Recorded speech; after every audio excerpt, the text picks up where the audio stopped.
una vida en torno, digamos, a desenvolvernos espiritualmente. Esto es parte también de los planteamientos que CAF hace, en el sentido de que la vida de nosotros, la vida espiritual, es algo concreta y se desarrolla en acciones. Por lo tanto, alude a nuestra realidad cotidiana, a nuestra vida de todos los días. Y siempre el sentido fundamentalmente del trabajo espiritual es ni más ni menos que la construcción del bien común, la armonía y la paz, como ahí se menciona, a través de las transformaciones o los cambios que cada uno de nosotros puede ir adquiriendo a partir de desarrollar su conciencia en base, digamos, a un conjunto de técnicas o ejercicios en donde justamente el silencio forma parte de él. Orientado básicamente como a dos ámbitos. Uno, al tema de la relación consigo mismo y también asimismo la relación, obviamente, con los demás. Nuestro trabajo está basado en tres grandes, diría, libros. Son las 10 palabras del centro espiritual, el arte de vivir en la relación y el valor de las palabras, consecuentemente con lo que yo ya he mencionado. O sea, nuestra visión en torno a este tema tiene que ver en que nosotros como seres humanos nos construimos junto con otros, con los demás, y claramente la comunicación es la base esencial de todo esto, y donde justamente el silencio, en donde CAF tiene una propuesta en que menciona que nos acompañan en el proceso, digamos, de desarrollar y aumentar nuestra conciencia sobre nosotros mismos, sobre lo que nos estamos experimentando, de 10 palabras, que las voy a mencionar, que es callar, escuchar, recordar, comprender, saber, querer, osar, juzgar, olvidar y transmutar. Tal vez en otro programa podemos dar cuenta de las demás, pero aquí nosotros vamos a centrar en estas dos primeras, que son como la base, en definitiva, de desarrollar en nosotros como seres humanos un grado de apertura al mundo, de estar disponibles para desarrollar acciones y obviamente de poder como capturar más plenamente aquella información de la realidad. ¿Mm? Nuestro trabajo va a estar organizado en 4 grandes núcleos. El primero es preguntarnos cuál es el sentido espiritual del silencio y qué tiene que ver, para qué tratamos este tema, o sea, en el fondo, por qué este tema pasa a ser importante o necesario. Lo segundo, de que en un análisis así como general, así como más bien de carácter estratégico, de que hay facilitadores, hay ciertas cosas que nos ayudan a desarrollar la práctica del silencio y que esas justamente tienen que ver con una relación con el presente. ¿Qué podemos hacer para estar presente? O sea, el silencio nos ubica ya justamente en un contexto concreto, en un contexto que tiene que ver con el aquí y en el ahora. O sea, en el fondo eso es una afirmación importante que sobre la cual vamos a ir seguir trabajando. Y obviamente los obstáculos del silencio, que sería como una tercera parte. O sea, en el fondo, cuáles son como aquellas cosas que nos impiden, sobre las cuales tenemos que, comillas, luchar, ¿no? Doblegar o conocerlas, por último, digamos, y saber por qué no estamos aquí y ahora, ¿no? O sea, en el fondo, es todo el tema de por qué nosotros no guardamos silencio finalmente, ¿no? ¿Por qué no escapamos del presente? Y es un gran tema que vamos a ver. Lo cuarto y final, digamos, lo más interesante son las técnicas, ¿no? Las herramientas que podemos usar para desarrollar la práctica de silencio en nuestro desarrollo como personas, ¿no? El tema del silencio espiritual es considerado en distintas tradiciones espirituales y también en CAF como la puerta de entrada a la unión con lo divino para entrar, ¿cierto?, en el mundo de lo sagrado. ¿Cómo es esto, digamos? Todo lo manifestado es una expresión de lo divino. Todas las partes o todas las manifestaciones son parte de un todo y se encuentran interrelacionadas, se encuentran eh, interdependientes. Todo lo que existe, incluso nosotros mismos, nos relacionamos con todo, lo percibamos o no. Aunque no nos demos cuenta, interactuamos con lo que no vemos con lo que nos parece distante y ajeno, como el universo, ¿cierto? Donde está flotando, ¿cierto? Nuestro planeta, nuestra casa, la Tierra, estamos relacionados con todo lo que existe sobre ella y obviamente con todos los seres humanos. Afirmamos es que no podemos relacionarnos directamente con lo divino, sino que lo hacemos a través de la percepción de lo que percibimos, a través de lo que como seres humanos estamos facultados, digamos, para percibir, que es, ¿cierto?, el mundo, los otros seres humanos en nuestra vida cotidiana. Entonces, encontramos la unión con lo divino a través de la práctica cotidiana del entrar en contacto y en unión con todos los seres, con todas las experiencias que experimentamos en nuestra vida. Para lograr esa unión hacemos un trabajo, hacemos como un entrenamiento, como buscadores, ¿cierto? Para poder alcanzar ese encaje, esa unión en una relación que esté en armonía con nuestro más íntimo sentir y en una armonía, ¿cierto?, con la vida y con las personas con las cuales convivimos. Eso quería decir.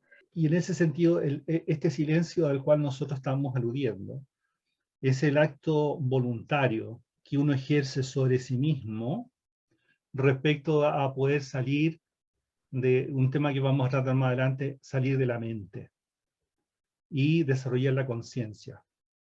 Hablamos de un silencio que en sí mismo, cuando es unitivo, cuando yo, es el silencio donde yo me uno con el otro o con el todo, es un silencio que es generativo y que no necesariamente pasa por la mente.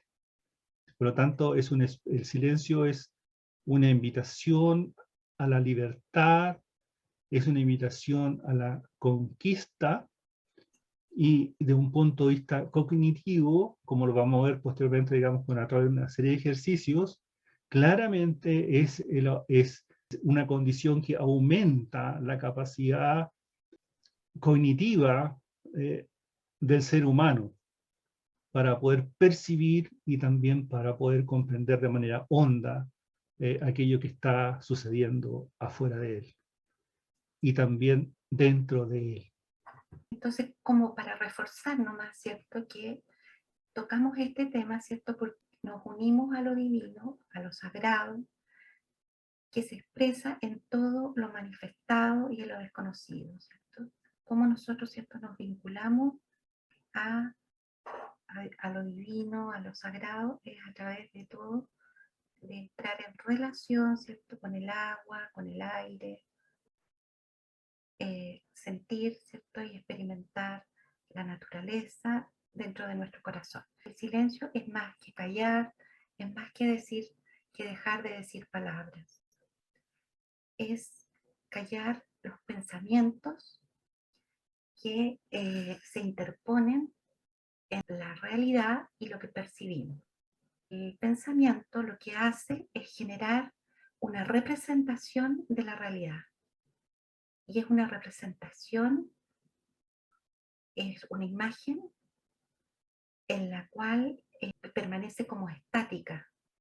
No da cuenta, digamos, del fluir y del cambio permanente, sino que nos hacemos una imagen que no se actualiza. Y en ese sentido, los pensamientos pasan a ser como un velo, como un malla, que no permite, ¿cierto?, que ingrese la luz, que podamos percibir los detalles con toda la intensidad. Hacer silencio significa entonces detener la mente, el discurso, ¿cierto?, que interior, los pensamientos habituales que tenemos de lo que nos está ocurriendo, de lo que las personas son, qué es lo que quieren, qué es lo que pueden hacer, qué podemos esperar de ellas. Entonces, todo eso, ¿cierto?, hace que nos separemos de la realidad. Callar o hacer silencio es descubrir este discurso que la mente, ¿cierto?, nos está informando, ponerlo a la luz de nuestra conciencia y detenerlo. Y detener también significa detener las reacciones emocionales que esos mismos pensamientos nos generan, digamos. Este hábito inconsciente que nos lleva a decirnos que ya sabemos lo que está ocurriendo, nos impide, ¿cierto?, percibir con claridad lo que está ante nosotros y nos impide dejar que el mundo aparezca y que pueda aparecer el otro, la otra persona que está con nosotros, porque estamos habitando el mundo del pensamiento, los prejuicios, las imágenes que nos hemos hecho de la vida. Y en ese sentido el cerebro tiene pautas que se reproducen. Justamente lo que tú estás mencionando, o sea, en el fondo cuando el cerebro siempre va a tratar de mantener el control de lo que está sucediendo, desde el punto de vista de conocer y también de actuar. Funciona en base a pautas que se reproducen. Y eso es lo que tú estás mencionando, esa reactividad tiene que ver con eso. Son, de un punto de vista neurológico, son circuitos que ya se han formado y que tienden a reproducirse a partir de experiencias anteriores que se han aprendido. Por eso, por ejemplo, en los procesos de coaching, digamos, de acompañar a personas o grupos, así como lo hace un terapeuta, generalmente se relacionan con situaciones de quiebre, vale decir, situaciones, conflictos o problemas que interrumpen, comillas, la vida normal de las personas. Entonces, sobre esa base las personas necesitan buscar nuevamente un orden que le permita seguir, comillas, viviendo, ¿no? Entonces, aquí voy, pero es que el fondo que el cerebro tiene una fuerza extraordinaria. Esto es como, antiguamente había una metáfora, ¿no?, del cochero de Gurdjieff, en donde en el fondo representaba la tensión de quién gobierna la vida de una persona, ¿no? Si es su mente o es su conciencia. ¿Quién es el amo en el coche? ¿Quién dirige la acción?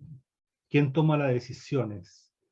Y en ese sentido, el silencio, a diferencia de los quiebres, es una oportunidad suave a través de las cuales uno puede operar para replantearse y dirigirse, orientar la energía, la fuerza hacia donde uno quiere, no a donde uno siempre acostumbra. ¿Mm? Claro. Y en esa doble fase también, donde tú lo mencionas tan claramente, Angélica, el silencio es tomar la opción por tener una vida que yo quiero generar. Es una vida en que yo libremente quiero orientar. Entonces, eso es como el regalo, ¿no? Y es como lo que nos permite el silencio, es escuchar como nuestra voz más legítima, la genuina, digamos, para poder en nuestro estado de libertad, poder elegir, como decías tú, dónde nos ubicamos en el mundo, cómo danzamos con cada presente, ¿cierto? Y es un trabajo activo, o sea, requerimos hacer un trabajo de conexión y de callar los pensamientos y mirar desde otro punto para poder escucharnos. Entonces vamos a pasar a la segunda parte, ¿cierto?, que tiene que ver con conversar sobre aquellas actitudes, estados internos que nos ayudan a ingresar al silencio y poder escucharnos, digamos, escuchar nuestro espíritu. Entonces, ¿qué podemos hacer para estar presentes? Bueno, para salir del ámbito, digamos, del reino del pensamiento, tenemos que ingresar a un estado interior que es de sosiego y de serenidad. Este estado es un estado meditativo, es un estado de conciencia que es capaz de observar, observar como testigo, digamos, sin juicio, lo que nos está ocurriendo, ¿cierto? Nuestro sentir, nuestro pensar, lo que nos informa nuestro cuerpo, lo que nos informa la vida, lo que nos está aconteciendo.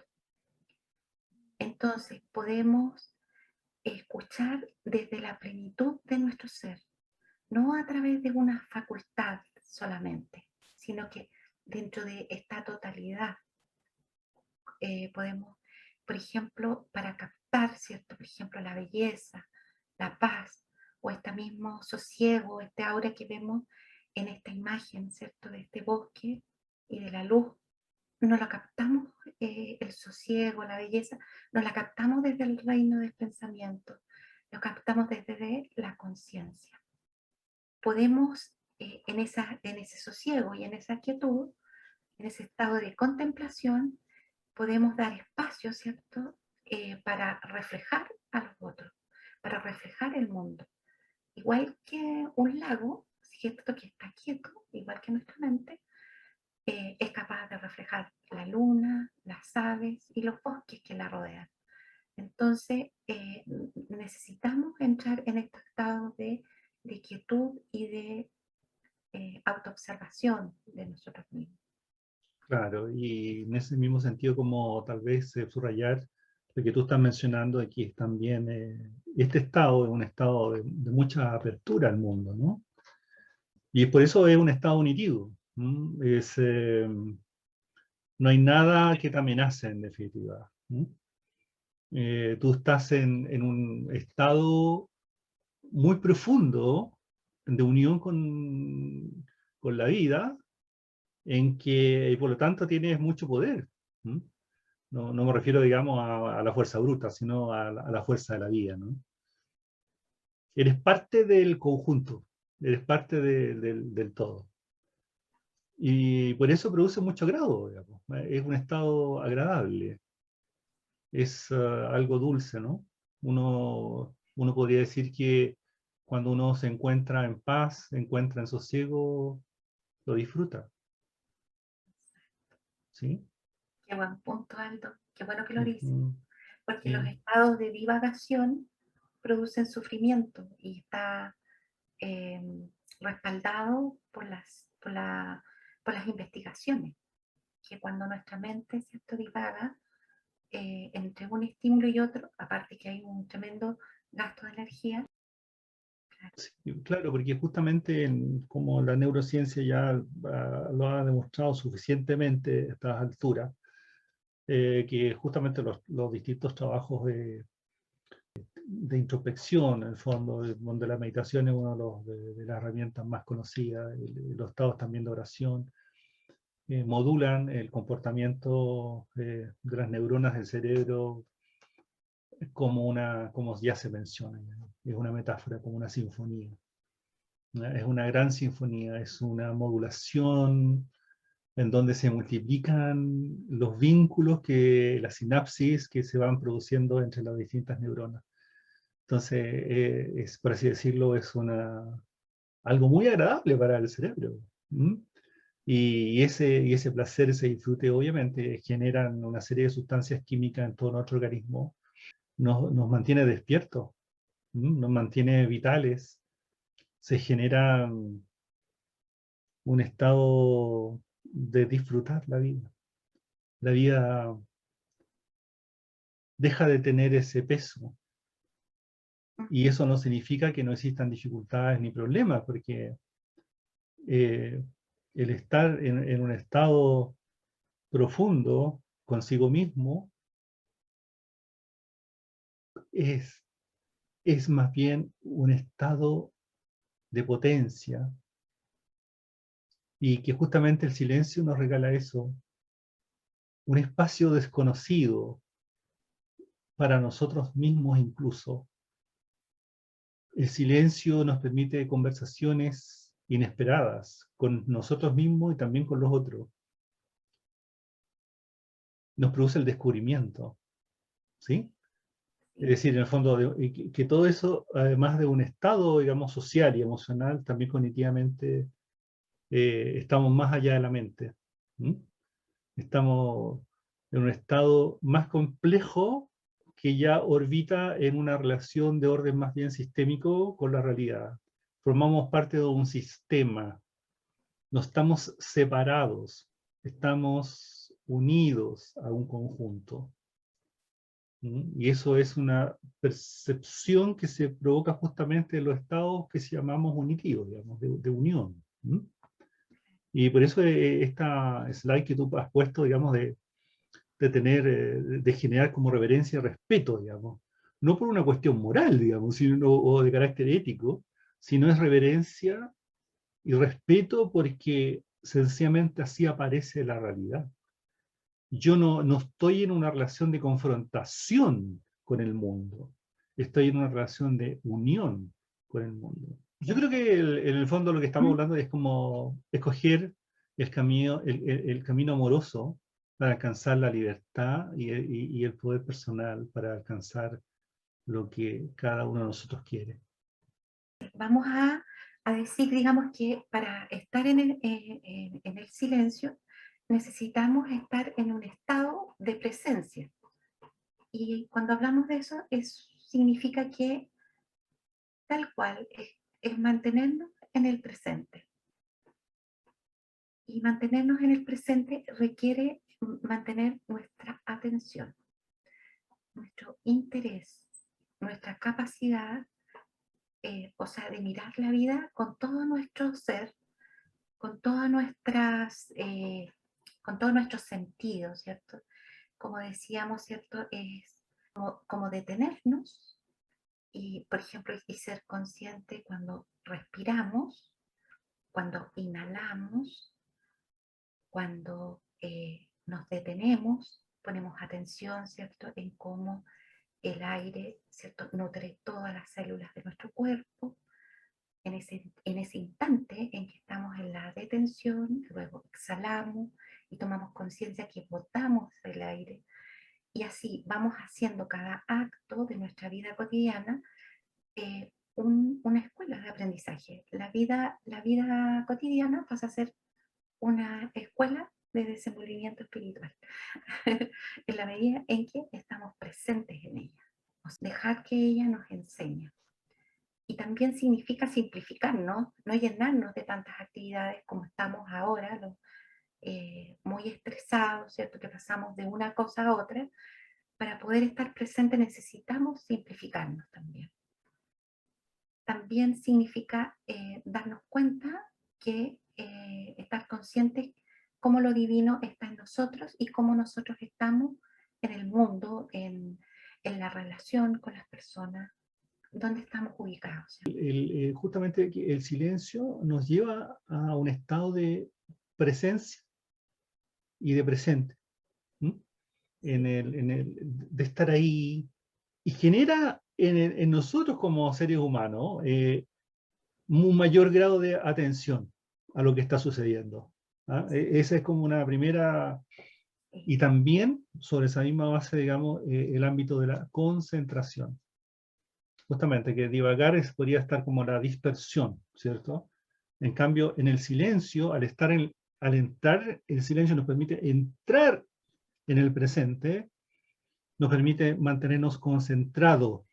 Un terapeuta o cualquier persona, en el fondo, que comillas, por su profesión se ve obligado a estar en un estado de presencia, está junto con el otro, unido, concentrado, atento, porque le importa, porque le interesa, y ahí se genera también otra cosa que eventualmente podemos conversar, ¿no? Que de un punto de vista que ha sido requete famosa ahora en el ámbito de las relaciones humanas, que es el tema de la empatía, ¿no? Y también tiene que ver con otro ámbito que es la escucha activa. Estar en silencio, estar buscando, ¿cierto? Conectar, ¿cierto? Entrar en comunión, significa estar abiertos a aprender, a recoger las enseñanzas que nos trae cada instante.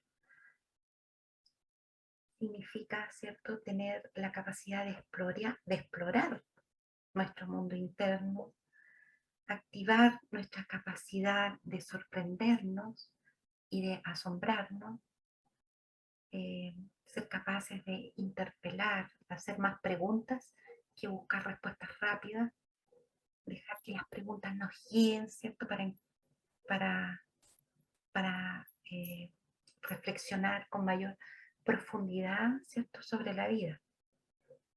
Porque además justamente el aprender es cambio, ¿no?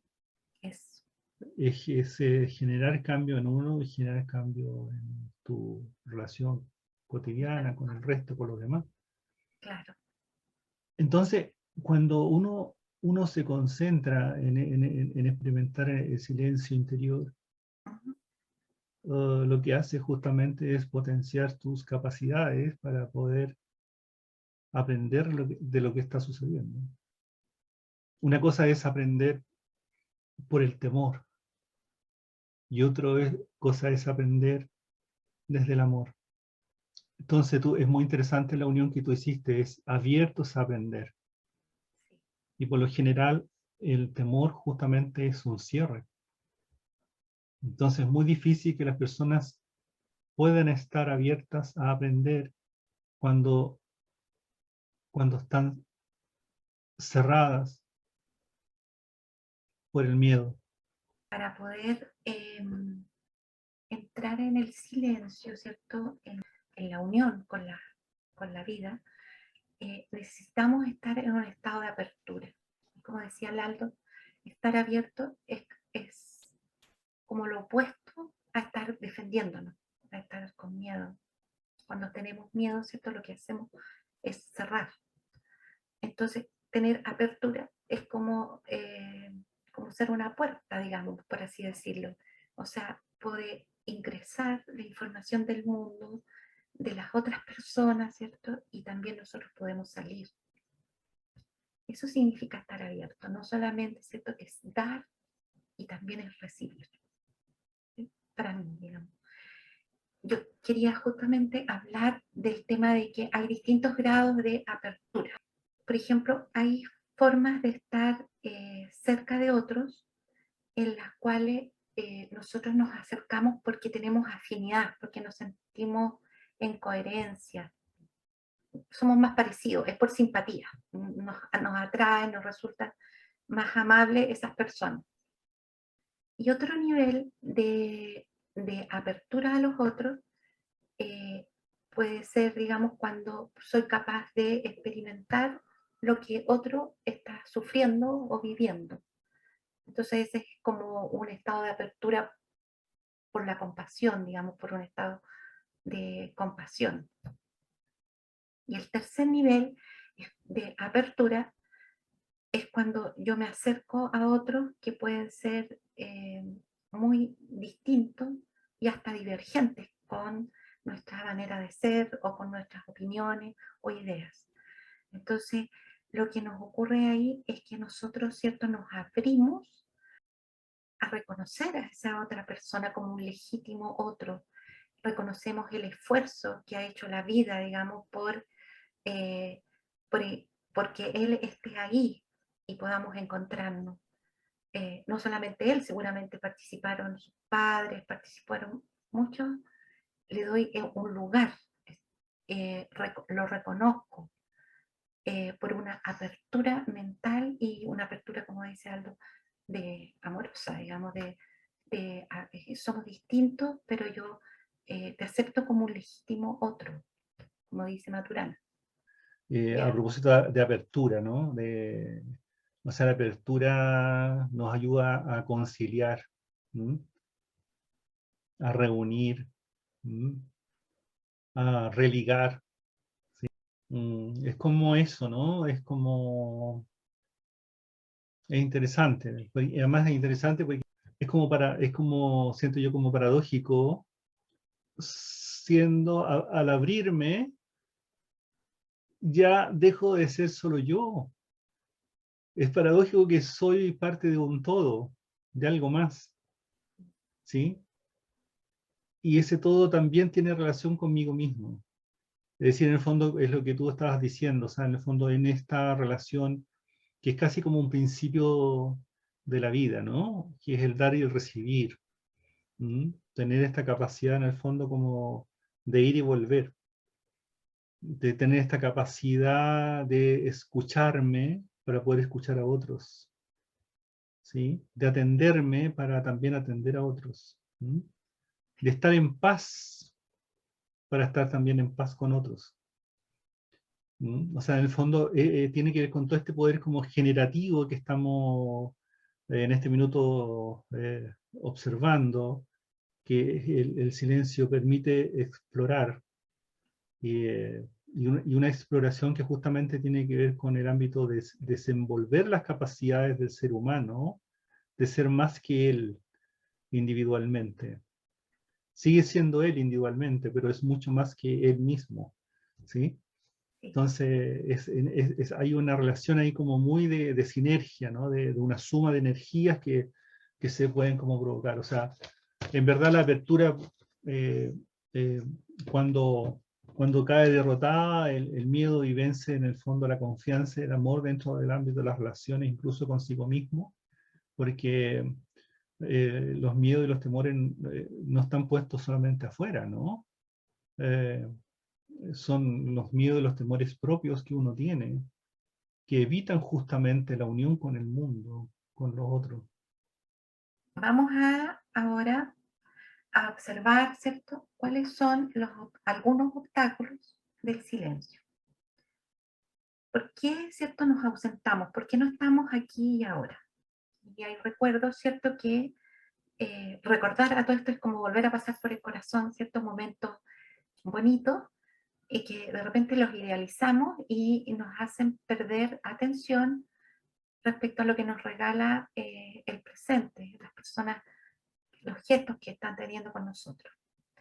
Como también puede ocurrir en el pasado, tengamos recuerdos de dolores, de fracturas con algunas personas y mantenemos como una imagen detenida en el tiempo de ellas. Y no dejamos, por ejemplo, que un amigo que discutió con nosotros pueda actualizar yo la imagen que fija, digamos, en el tiempo. Es una forma de decirlo. Mm. Bueno, ahora, en forma cotidiana es súper fácil darnos cuenta de que a veces, por ejemplo, estamos, no sé, yo que estoy haciendo la comida y empiezo, en vez de estar presente plenamente, disfrutando los colores de las verduras y todo, me voy y empiezo a repasar algo que hice ayer, una dificultad, y no puedo abrirme a ese momento y disfrutarlo plenamente. Hacer sagrado el cocinar los alimentos, disfrutarlo.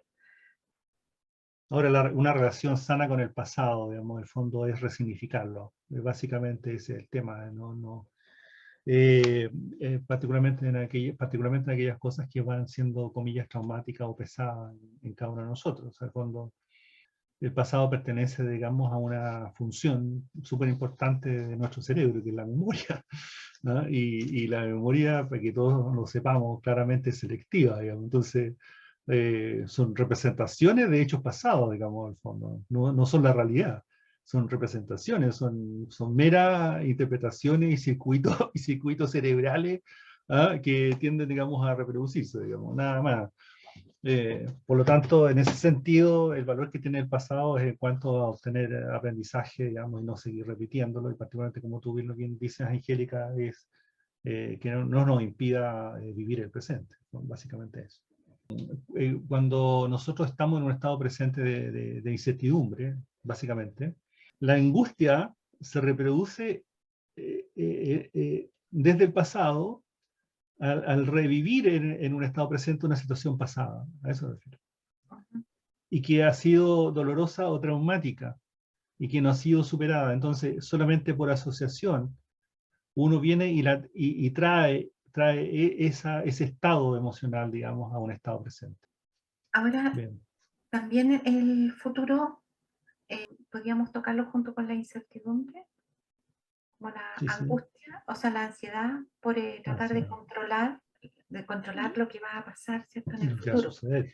Es como empezar a experimentar esa inseguridad o la falta de confianza respecto Correcto. a cómo podemos responder Mm. en el futuro. Como que no confiamos, empezamos a vivir esa tensión de ese escenario que desconocemos. Además, un estado de incierto, pero experimentado y visualizado desde el miedo, desde el temor. ¿Mm? Entonces, por eso en el fondo es una necesidad de poder controlar lo que viene.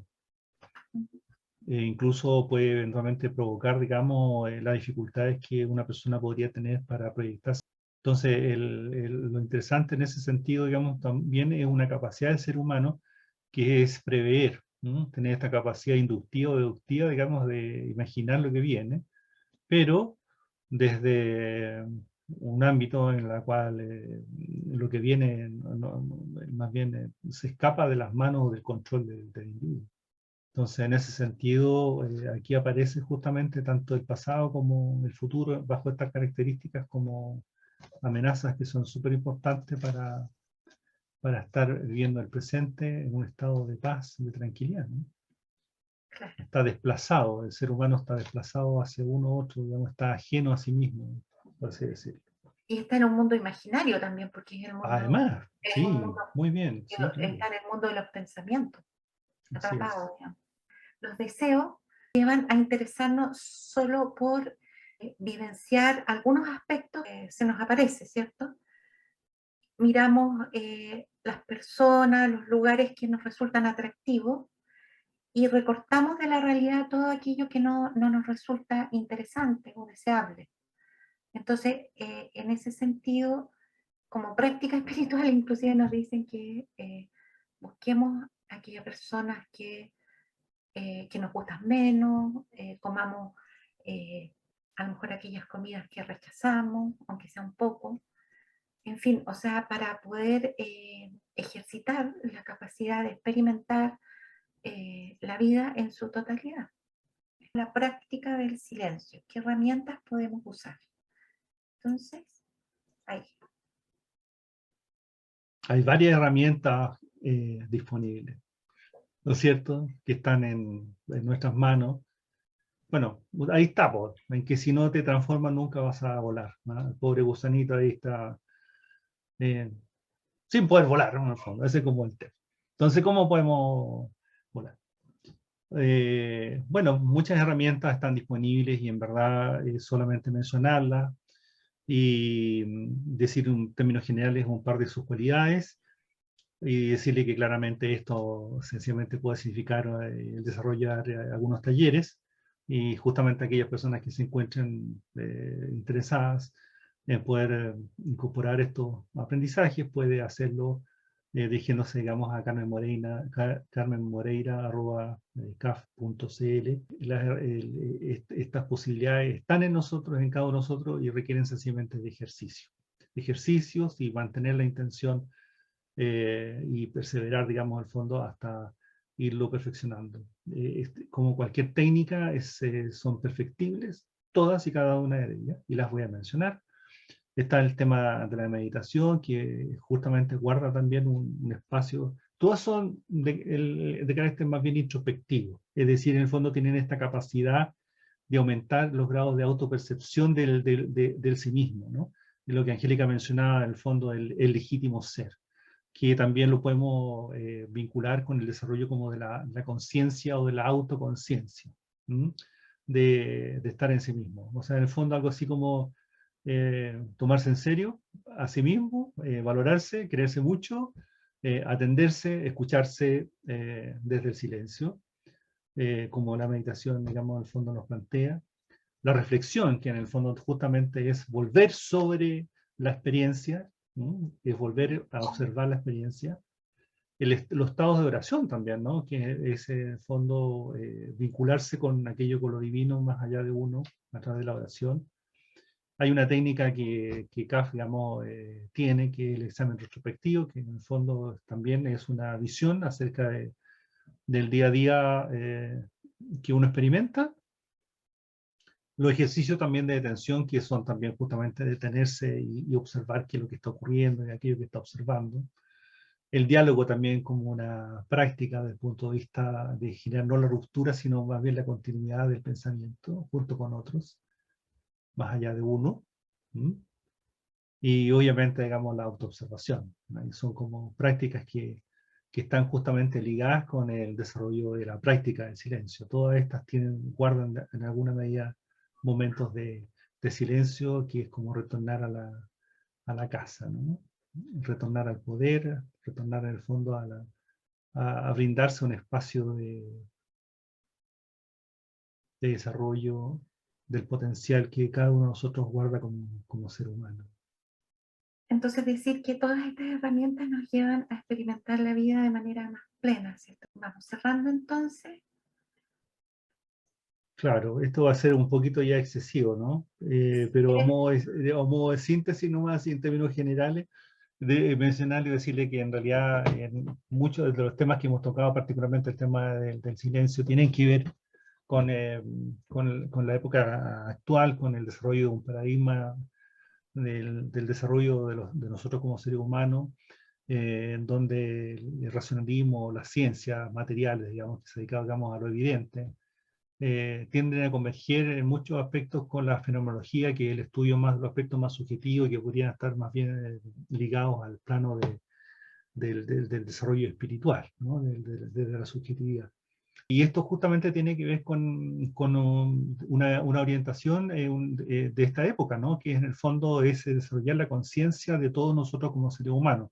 Esto como una facultad que va más allá de la mente, más allá, digamos, comillas, del cerebro, entendiendo que la conciencia como un espacio de libertad y de creación voy a decirlo, del espíritu, ¿ah? Del legítimo ser que descansa en cada uno de nosotros y que no tiene nada que ver con la mente. O sea, la mente es un intermediario, es un instrumento, pero quien en el fondo um, le da sentido y significado a nuestra realidad, digamos, a nivel de la conciencia, que podemos conquistarla en el fondo. Esa es la gran tarea, digamos, de esta nueva época. Eh, bueno, básicamente desde ese punto de vista, muchas cosas que hemos recogido, recuperado dentro de este diálogo tienen que ver con una visión sistémica acerca de la realidad.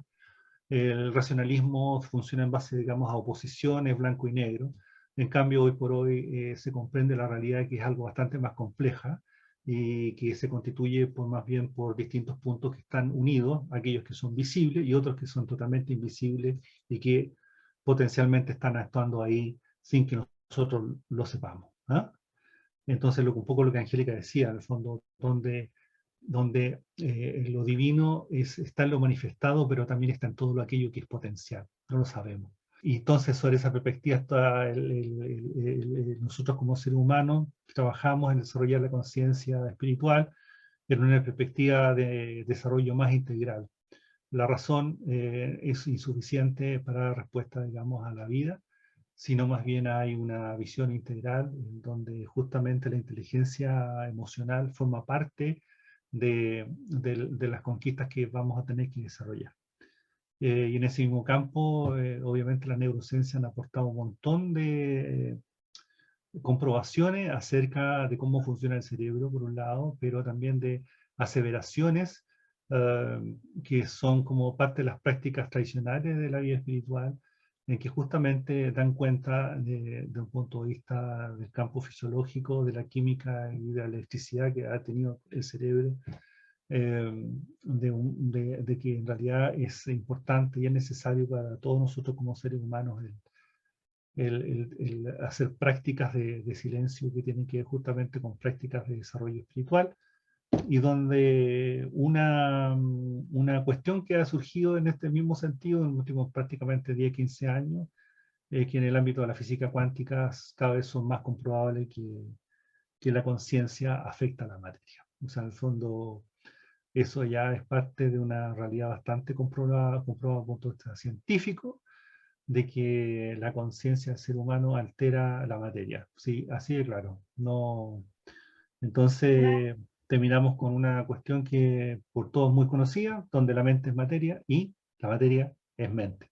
Es decir, en el fondo nosotros hacer de un trabajo espiritual y en silencio podemos hacer grandes cosas que desconocemos.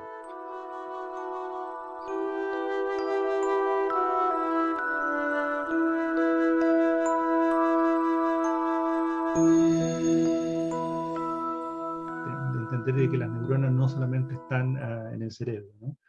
Están distribuidas en varios órganos del cuerpo, y en ese sentido, por lo tanto, el cuerpo también piensa, y en ese sentido, digamos, ahí información como intros propia, digamos, del propio organismo que va informando y se ordena en el cerebro. ¿Mm? Entonces, también nosotros pensamos, así metafóricamente, pensamos con el estómago y pensamos también con el corazón. Dicho sea de paso, además, en el fondo, que son órganos que sienten, ¿m? Es decir, sienten. Y obviamente, yo creo que en la pregunta también hay mucha de la sabiduría que se puede desplegar de las culturas espirituales, ¿no? Cuando se hacen representaciones espirituales con el corazón, ¿no? La Angélica mencionaba el tema del recordar, que es volver a pasar por el corazón. Entonces, en términos generales, en el fondo decir que, claro, o sea, nosotros somos un sistema mucho más complejo y que todavía desconocemos. Lo voy a decir de manera muy sencilla. Cuando uno anda triste tiende a generar pensamientos de ese tipo. Entonces, no solamente los pensamientos, mi manera de pensar, lo que me está sucediendo, me genera emociones, sino que también si estoy emocionada, por ejemplo, de manera, o estoy asustada, puedo ver peligros y pensar peligros donde no Donde existen. no los hay. Claro. Claro, que están generados más bien por mis estados anímicos.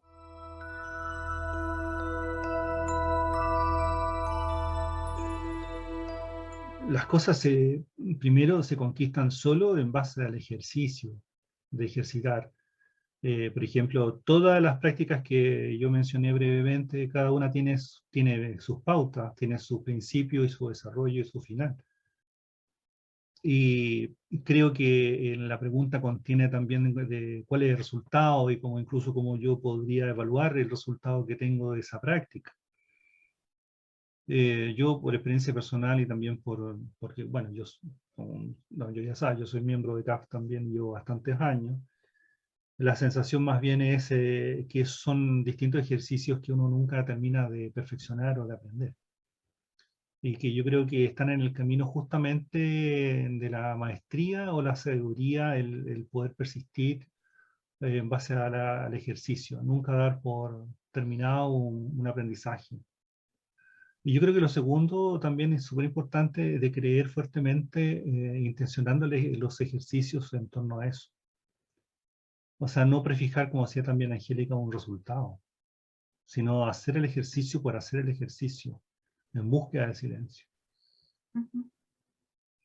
La meditación es una gran herramienta. El ejercicio del diálogo es una manera dinámica, ¿cierto?, en que estás relacionada con otros y que te enseña a practicar el suspender las creencias, los juicios que van emergiendo en el momento en que estás escuchando, ¿cierto?, y fluyen los significados de otros, para poder pasar a una próxima comprensión. Y así, yo creo que, como dice Aldo, practicar los ejercicios es lo que nos puede llevar a ser unos expertos en silencio o de unión en el fondo con los otros, con la vida.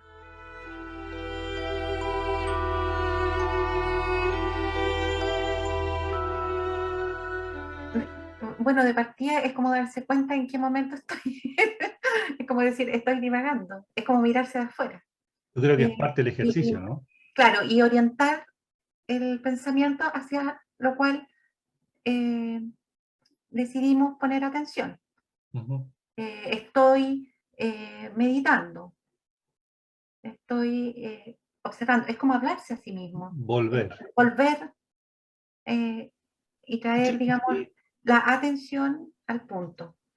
Y comprender que ese acto de darse cuenta también es un acto presente. Es como darse Exacto. cuenta, me fui hacia otro ámbito.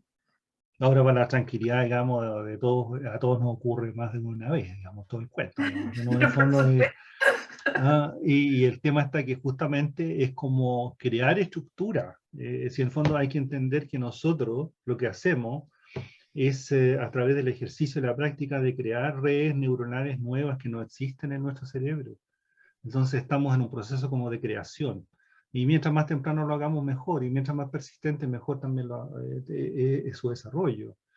Y el irse también forma parte de la práctica. Incluso si uno no se diera cuenta de que está en otra, la cosa estaríamos de manera bastante incipiente. Entonces, digamos, esa persona que pregunta cuando dice que me doy cuenta, estamos bien, porque en el fondo ha logrado estar en otro estado. En el fondo, y eso es importante de señalar.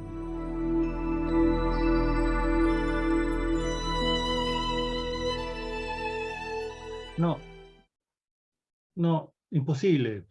Las emociones forman parte del dispositivo básico de nosotros como seres humanos y que justamente nos informan acerca de lo que nos está sucediendo en la realidad.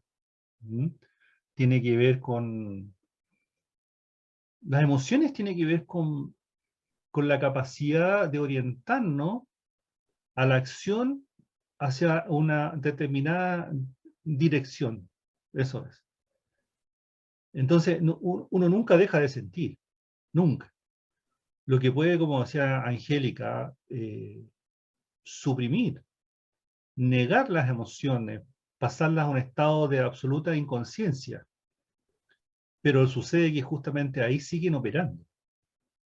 Entonces, por eso, en ese sentido, el desarrollo de la conciencia de nosotros como seres humanos es tan importante, porque en el fondo nosotros lo que vamos haciendo es generar un mayor dominio sobre nosotros mismos, sobre nuestros pensamientos y también sobre nuestras propias emociones. A tal punto, brevemente, un ejemplo es que cuando yo suprimo, por ejemplo, el dolor que me provoca la muerte de una persona cercana, muy probablemente si yo no lloro, si no hago el duelo, si yo no en el fondo no experimento y reconozco la pérdida, es muy probable que mi vida se transforme en un sufrimiento. Voy a sufrir. Y es muy probable que a lo largo de los años de repente se me olvide, digamos, de por qué estoy sufriendo. Y ahí justamente hay mucho tema ahí de por medio desde lo inconsciente. Y dicho sea de paso, a su vez también es muy interesante que los ejercicios que hemos propuesto, sobre los cuales estamos conversando, y valorar el silencio como un momento que nos permite volver sobre nosotros, es comprender de que todos y cada uno de nosotros a su vez se ha formado social y culturalmente con ciertas pautas que ha aprendido para relacionarse consigo mismo, y también ha aprendido pautas para relacionarse, digamos, con las emociones, y también ha aprendido pautas cómo relacionarse también con otras personas, y también pautas para relacionarse concretamente con el silencio, ¿eh? Por ejemplo.